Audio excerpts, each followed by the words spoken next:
நேயர்கள் கேட்கவிருப்பது அச்சாணி.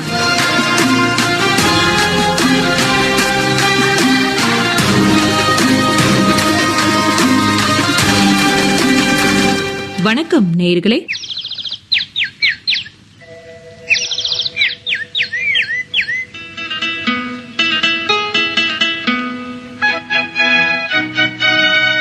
இன்றைய நிகழ்ச்சியில் மரம் வளர்ப்பின் முக்கியத்துவம் குறித்து விழிப்புணர்வை ஏற்படுத்தி வரும் சமூக ஆர்வலர் மயிலாடுதுறை ஆர். சுந்தரமூர்த்தி அவர்களுடன் நேர்முகம் கேட்கலாம்.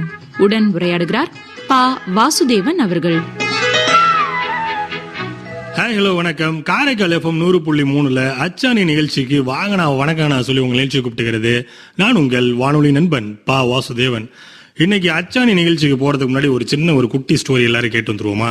என்ன அப்படின்னு பாத்தீங்கன்னா, நம்ம இந்தியாவில் வன மனிதர் அப்படின்னு சொல்லுவோம். யாரு? பிரபலமான ஜாதவ் மொலாய் பயங் அப்படின்னு உங்க எல்லாருக்குமே கேள்விப்பட்டிருப்பீங்கன்னு நினைக்கிறேன். இவர் அசாம் மாநிலத்தை சேர்ந்தவர். அது மட்டும் இல்ல, சுற்றுச்சூழல் ஆர்வலரும் கூட. அது மட்டும் இல்லைங்க, வன பணியாளராகவும் இருந்திருக்கிறாரு. இவர் பாத்தீங்கன்னா பிரம்மபுத்திரா நதிக்கரையில மணல் திட்டுகள்ல பல ஆண்டுகளா மரம் நட்டு ஒரு பெரிய காட்டை உருவாக்கிய தனி மனிதர். ஜாதவ் பயங் பாத்தீங்கன்னா 1979 முதல்ல இந்த மரம் நடணும் அப்படிங்கிற ஆர்வம் அவருக்கு வந்திருக்கு. அந்த பணியை ஒரு தனி மனிதரா தொடங்கி இருக்கிறாரு. கிட்டத்தட்ட 30 வருஷத்துக்கு மேல உழைச்சி 550 ஹெக்டர், 1 இல்ல 2 இல்ல 550 ஹெக்டர் பரப்பளவுல ஒரு காட்டையே உருவாக்கி இருக்கிறாரு. இந்த காட்டுல இப்ப பாத்தீங்கன்னா புலி, காண்டாமிருகம், பறவைகள் இப்படின்னு பல பல்லுயிர் பெருக்கம் உருவாகி இருக்கு. ஜாதவ் பயங் இந்த சாதனைக்காக அவருக்கு பல்வேறு விருதுகள் குமிஞ்சுதுங்க. அங்கீகாரங்களும் கிடைச்சது. 2015 இந்திய அரசு அவங்களுக்கு பத்மஸ்ரீ விருது வழங்கினாங்க. இதுக்கு அப்புறம் தான் தெரியும் ஒரு தனி மனிதர் இவ்வளவு பெரிய ஒரு காட்டையே உருவாக்க முடியுமா அப்படின்னு. அதுக்கப்புறம் நிறைய விழிப்புணர்வுலாம் ஏற்பட்டுச்சு. அந்த பகுதி மக்களும் சரி, பொதுமக்களும் சரி, அவர்கிட்ட எங்க ஏரியாலே இந்த மாதிரி காடுகள்லாம் உருவாக்கணும், எங்களுக்கு ஐடியா கொடுங்க அப்படின்னு நிறைய விழிப்புணர்வு ஏற்படுத்திய ஒரு தனி மனிதர். இந்த மாதிரி நம்மளுடைய மயிலாடுதுறை மாவட்டத்திலிருந்து இன்னைக்கு அச்சாணி நிகழ்ச்சியில வந்திருக்கிறாரு. மரம் வளர்ப்பில் முக்கியத்துவம் குறித்து விழிப்புணர்வை ஏற்படுத்தி வரும் சமூக ஆர்வலர் மயிலாடுதுறை ஆர். சுந்தரமூர்த்தி ஐயா அவர்கள். வணக்கம் ஐயா. வணக்கம். இதுக்கு முன்னாடி எங்க பணிபுரிஞ்சிங்க, உங்களை பத்தி சொல்லுங்க. நான் காவல்துறையில 84லேருந்து 2016 வரைக்கும் காவல்துறையில பணிபுரிந்து ஓய்வு பெற்றிருக்கேன். தற்சமயம் இப்ப நல்ல மரக்கன்றுகள்லாம் நட்டுக்கிட்டு இருக்கேன். சரிங்க, மரக்கன்றுகள் நடணும் அப்படிங்கிற எண்ணம் உங்களுக்கு பணியின் போதே வந்துச்சா, இல்ல ஓய்வு பெற்றுட்டோம் இனிமே நம்ம அந்த பொழுதை கழிக்கணும் அப்படியே தொடங்கப்பட்டதா, இல்ல நீங்க பணியில இருக்கும்போதே ஆர்வம் இருந்துச்சு? நான் பணியில் இருக்கும்போது, நான் அலுவலில் இருக்கும்போது நல்ல வெயிலெல்லாம் ரொம்ப கஷ்டப்பட்டிருக்கேன். அப்போது நினச்ச அந்த சாலை ஓரங்களில் மரங்கள்லாம் நட்டு பராமரித்தோம்னா நல்லா ஒரு இயற்கையான ஒரு சூழல் உருவாகணும்னு அப்பயே எனக்கு மனதில் உருவானுச்சு. அதன் காரணமாக தான் நான் மரக்கண்ணை நானே உற்பத்தி பண்ணி எல்லா பொது இடங்கள்லாம் நட்டுக்கிட்டு வரேன். காவல் பணி அப்படிங்கிறது 24 மணி நேரம் பணி. எப்படி இதுக்கு டைம் ஒதுக்குனீங்க? முதல்ல நீங்க அந்த மரம் நட்ட அந்த கதையெல்லாம் சொல்லுங்களேன். ஃபர்ஸ்ட் 2016 5ஆம் மாதம் நான் காவல்துறை பணியிலேருந்து ஓய்வு பெற்றேன். அதுக்கப்புறம் எனக்கு ஒரு நற்பணியை செய்யணும்னு ஒரு ஆர்வத்தில் நானே மாடி தோட்டம், வீட்டு தோட்டம் இதெல்லாம் நானே பராமரிச்சுட்டு இருந்தேன். அப்போதான் எனக்கு முகநூல் நண்பர்கள்லாம் நிறையா இணைஞ்சாங்க. அப்போது அதுமாரி வரும்போது ஞாயிற்றுக்கிழமைகளில் தினம் நாங்கள் மரக்கன்றுகள்லாம் எடுத்துக்கொண்டு பள்ளி வளாகம், இதுமாரி பொது இடங்கள், சாலை ஓரம், இந்த இடங்கள்லாம் மரக்கன்று, புங்கன், வேம்பு, வாதாம் இந்தமாரி மரக்கன்றுலாம் நட்டுக்கிட்டு வந்தோம். அதுக்கு நல்லா வரவேற்பு கிடைச்சிது. அறக்கட்டளைகள்லாம் நிறையா இப்போ அறம் பூமி, அறம் செய், அப்துல் கலாம் அறக்கட்டளை இவங்கெல்லாம் எனக்கு நிறைய அறிமுகமானாங்க. அதன் மூலயமா அவங்க யாருக்கு பிறந்த நாள், இதுமாரி கல்யாண நாள், இதுமாரிலாம் என்கிட்ட மரக்கன்று கேட்டு நடுவாங்க. நானும் போய் கிட்ட நட்டு கொடுக்கோம். மகராட்சியிலையும் எனக்கு நல்லா ஒரு இது கிடைக்குது. எந்த பொது நிகழ்ச்சியாக இருந்தாலும் என்கிட்ட தொடர்பு கொள்வாங்க. நானும் நேராக போய் மரக்கன்றுலாம் நட்டு வரோம். சரிங்க, இப்போ பேசிட்டு இருக்க சொன்னீங்க மாடி தோட்டம் அப்படின்னு சொல்லிட்டு. மாடி தோட்டம் தான் உங்களுடைய முதல் மரம் நடும் அந்த ஆர்வத்துக்கான விதையா? ஆமா ஆமா. என்னென்னலாம் பண்ணீங்க மாடி தோட்டத்தில்? எளிதான வளர்க்கக்கூடிய இந்த காய்கறி, கீரைகள் இதெல்லாம் வளர்த்துட்டு இருந்தேன். அதுக்கப்புறம் தான் இந்த மரக்கன்றுலாம் நானே உற்பத்தி பண்ண ஆரம்பித்தேன். எல்லா மரக்கன்றோட விதைகளும் சேகரித்து நானே மரக்கன்றுலாம் வளர்க்க ஆரம்பித்தேன். இப்ப மாடி தோட்டம் அமைக்கிறதுக்கு முன்னாடி அதுக்கான அறிவு எங்க இருந்து கிடைச்சது உங்களுக்கு? ஏன்னா இந்த விஷயம் எல்லாம் பண்ணணும் மாடி தோட்டத்துல வழிமுறைகள் இருக்குல்ல, அதெல்லாம் எப்படி தெரிஞ்சுக்கிட்டீங்க? முதல்ல ஒரு மாடி தோட்டம் அமைக்கும் போது என்னென்ன பணியெல்லாம் செஞ்சீங்க? இந்த முகநூல் நண்பர் யூடியூப் இதெல்லாம் பார்க்கும்போது, செல்லில் பார்க்கும்போது எனக்கு அதில் உள்ள அறிமுகம்லாம் நல்லா கிடைச்சிது. இந்த மாடி தோட்டத்தில் இப்படிலாம் ஒரு செய்யலாமான்னு விழிப்புணர்வு எனக்கு தெரிஞ்சுது. சும்மா சாதாரணமாக இந்த தென்னை நார் கழிவு இருக்குல்ல, இந்த தூள், அது மாட்டு எருவு, மண், இந்த மூணுத்தையும் மிக்ஸ் பண்ணி வச்சாவே நல்லா growth கிடைக்குது. அது மாடி தோட்டத்தில் நல்லா வரவேற்பு இருந்தது. அந்த விதைகளையும் நான் எல்லாருக்கும் அனுப்பிட்டு இருந்தேன். யார் கேட்குறாங்களோ போஸ்டல் கவர் அனுப்புனாங்கன்னா அவங்க மூலயமா அந்த விதைகள்லாம் நான் அனுப்பி எல்லாருக்கும் கொடுத்துக்கிட்டு இருந்தேன். இப்போ இந்த க்ரோ பேக் எல்லாம் சொல்லுவாங்க இல்லையா, இப்போ மாடி தோட்டம் அமைக்கணும் அப்படின்னா நம்மளோட கட்டடத்துக்கும் பாதிப்பு வராம இருக்கணும்னா எப்படி எல்லாம் அமைக்கணும்? நீங்க அதுக்கெல்லாம் என்னென்னலாம் முறையை கையாண்டீங்க? மாடி தோட்டத்துக்கு வந்து தரையில வைக்கக்கூடாது. தரையில வச்சோம்னா அந்த ஈரம் வந்து அந்த மாடி ஈரமாக்கி அது கம்பி துருவி பிடிச்சிரும். அதனால ஸ்டாண்ட் தயார் பண்ணணும். ஒரு 3/4 அடி உயரம் இருக்கணும். 3/4 அடி உயரத்துல ஸ்டாண்டு தயார் பண்ணி, அது நிறைய ஸ்டாண்ட்லாம் இருக்கு. அது மரத்தாலையும் போடலாம், இந்த பிவிசி பைப்பால போடலாம். இது மாதிரி போட்டு அதில் மண் கலவை தயார் பண்ணி உயிர் உரங்கள்லாம் சேர்த்து வச்சோம்னா நல்லா குரோத்திங் இருக்கு. எவ்வளோ நாள் ஆச்சுங்க உங்களுக்கு மாடி தோட்டம்? நான் 2014 கிட்டத்தட்ட 9 வருஷமா பண்ணிட்டு இருக்கேன். இன்னமும் பண்ணிட்டு இருக்கீங்க? மாடி தோட்டம் தொடர்ந்து பண்ணிட்டு இருக்கேன். என்னென்னலாம் விதைச்சிங்க, இப்போ என்னெல்லாம் அறுவடை பண்ணிக்கிட்டு இருக்கீங்க? எல்லா காய்கறியுமே என்கிட்ட இருக்கு. கத்திரி, வெண்டை, கீரைகள், அரிதான பழமரங்கள், ஊட்டியில விளையக்கூடிய ஊட்டி ஆப்பிள் கூட நான் விளைய வைக்கிறேன். வருதுங்களா? வருது. ஊட்டி இலந்தை. அதுக்கு என்ன மாதிரியான அந்த உரங்கள்? இயற்கை உரம் தான் பயன்படுத்துறீங்களா? இயற்கை உரம், மண்புழு உரம் நானே தயாரிக்கிறேன். மண்புழு உரம் வந்து காய்கறி கழிவுகள் இருக்குல்ல, அதை போட்டு அதுல வந்து உரம் தயாரிக்கிறேன். நீங்களே எல்லாமே ரெடி பண்ணி? நானே ரெடி பண்றேன். இப்போ உங்க கூட உதவிக்கு யார் இருக்காங்க? வீட்லயும் மனைவி வந்து உதவி செய்வாங்க. ஆர்வமா இருக்காங்களா? ஆர்வமா இருக்காங்க. எனக்கு பக்கத்திலேயே ஒரு இடம் ஒன்று வாங்கி வீட்டு தோட்டமும் வச்சிருக்கேன். தேவைப்பட்டவங்களுக்கு மரக்கன்றுகளும் நான் கொடுக்குறேன். எல்லா மரக்கன்றுகளும் நாத்து போட்டு வைக்கிறீங்க. என்னென்ன மரக்கன்றுகள்லாம் உங்ககிட்ட வந்தா கிடைக்கும்? வாதாம், புங்கன், வேம்பு, மாங்கன்று, கொடுக்காப்புளி, தூங்கு மூஞ்சி, இந்த மரக்கன்றுலாம் நானே உற்பத்தி பண்றேன். சரிங்க. இப்ப நம்ம ஒரு மரக்கன்றா கொடுக்குறீங்க, அதை போய் முறையா அவங்க பராமரிக்கிறாங்களா அப்படின்னு எப்படி உங்களுக்கு தெரியுங்க? ஏன்னா நீங்க ஒரு சேவை மனப்பான்மையில கொடுக்குறீங்க இல்லையா, அதை எப்படி போய் முறையா பராமரிக்கிறாங்கன்னு எப்படி நீங்க கண்காணிப்பீங்க? உங்கள்கிட்ட வாங்கிட்டு போறாங்க ஆலோசனையே சொல்லிடுவோம். கொடுக்கும் போதே இப்படி எல்லாம் வளர்க்கணும், குழி வந்து இப்படி எடுக்கணும், அந்த மண்ணை வந்து உடையாம வைக்கணும் அப்படின்லாம் நான் ஆலோசனை சொல்லி அது மாதிரி வளர்த்துருக்கேன். இந்த மாதிரி நம்ம தேசிய மேல்நிலை பள்ளின்னு மயிலாடுதுறையில் இருக்கு.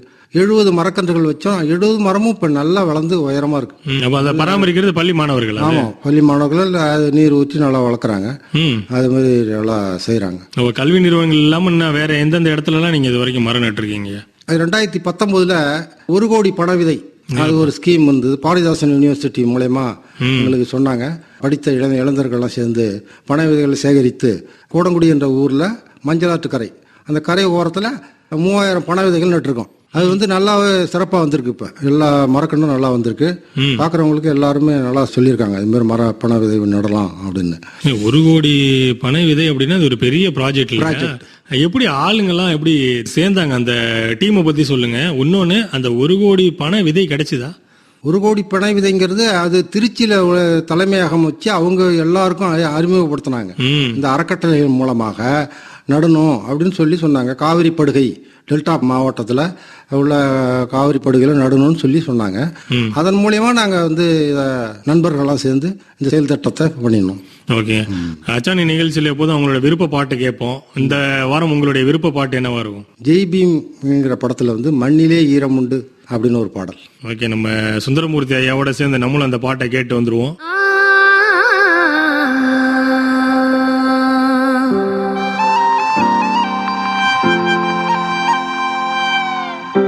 ஒரு அருமையான பாடல், எல்லாரும் சேர்ந்து கேட்டோம். ஒரு நிகழ்ச்சியா கூட இருந்ததுன்னு நினைக்கலாம். ஏன்னா சேவை மனப்பான்மையுடைய அனைவருக்கும் இந்த பாட்டு வந்து ஒரு என்ன சொல்றது, ஒரு விழிப்புணர்வு ஏற்படுத்தக்கூடிய பாட்டு அப்படின்னு சொல்லலாம். ஐயா, பனை விதை அந்த கதையை சொல்லிட்டு இருந்தீங்க முன்னாடி.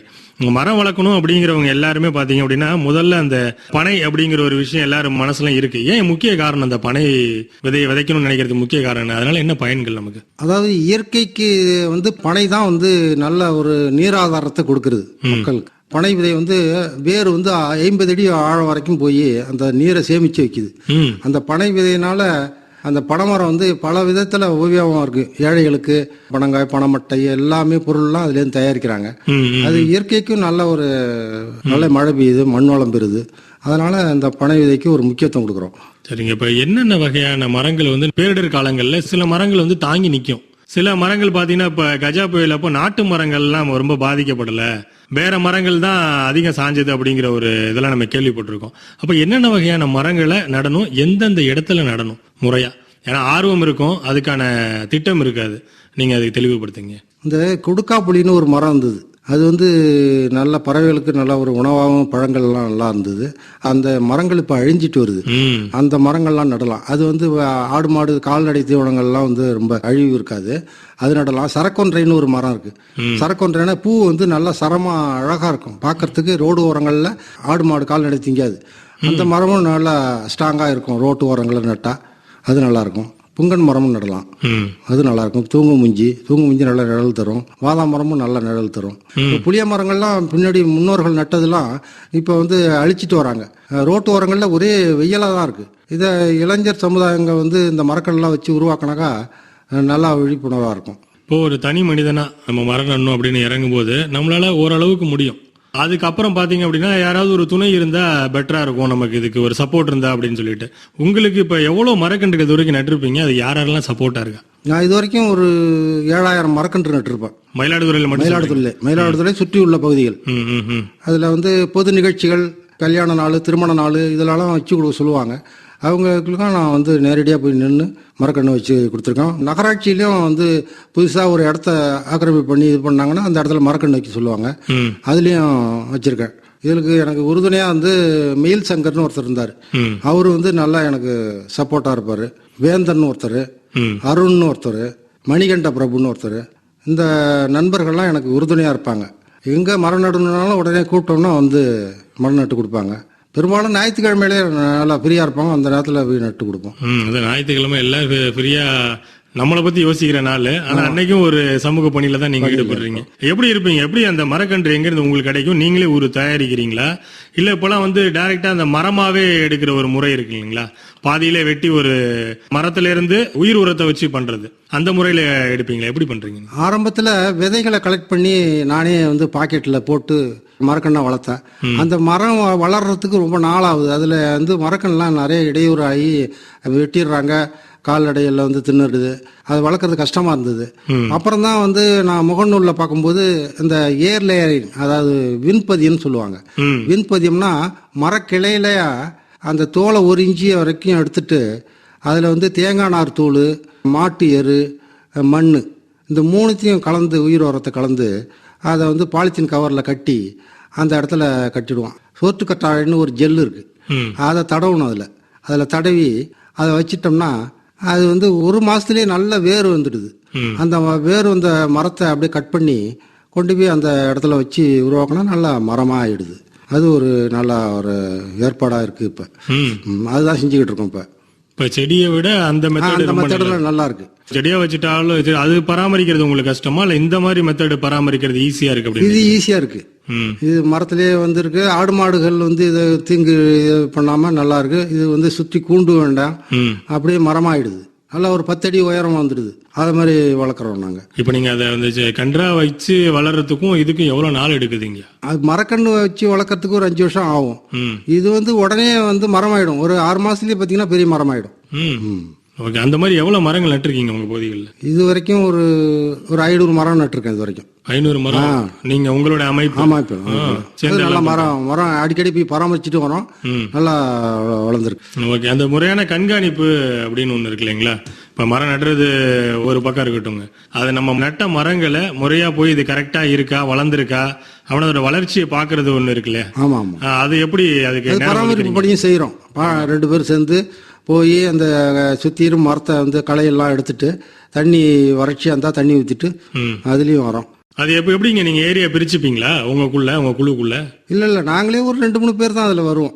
அதுல அந்த மெயில் சங்கர்னு ஒருத்தவங்க, வேந்தன் ஒருத்தவங்க, இவங்கெல்லாம் பராமரிப்பு பணிக்கு எனக்கு எப்போ கேட்டா எப்போ போன் பண்ணாலும் வந்துருவாங்க.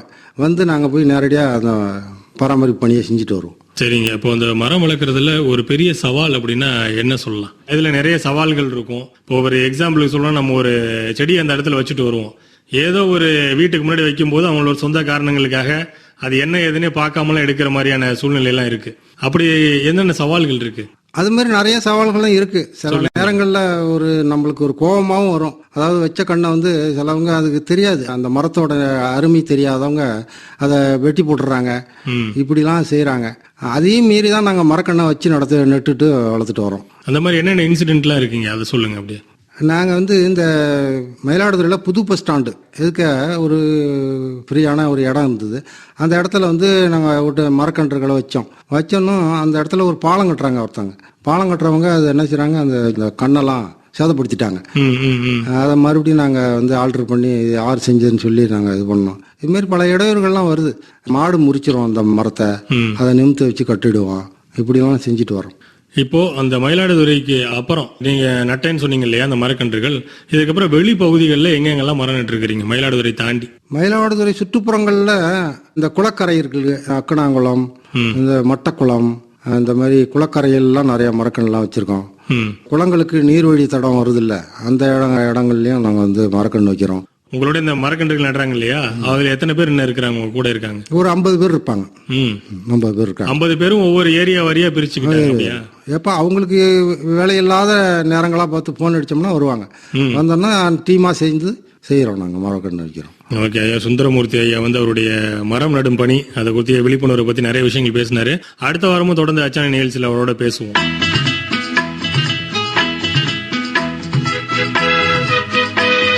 நிகழ்ச்சியில் இதுவரை மரம் வளர்ப்பின் முக்கியத்துவம் குறித்து விழிப்புணர்வை ஏற்படுத்தி வரும் சமூக ஆர்வலர் மயிலாடுதுறை ஆர் சுந்தரமூர்த்தி அவர்களுடன் நேர்முகம் கேட்டோம். உடன் உரையாடினார் பா வாசுதேவன் அவர்கள்.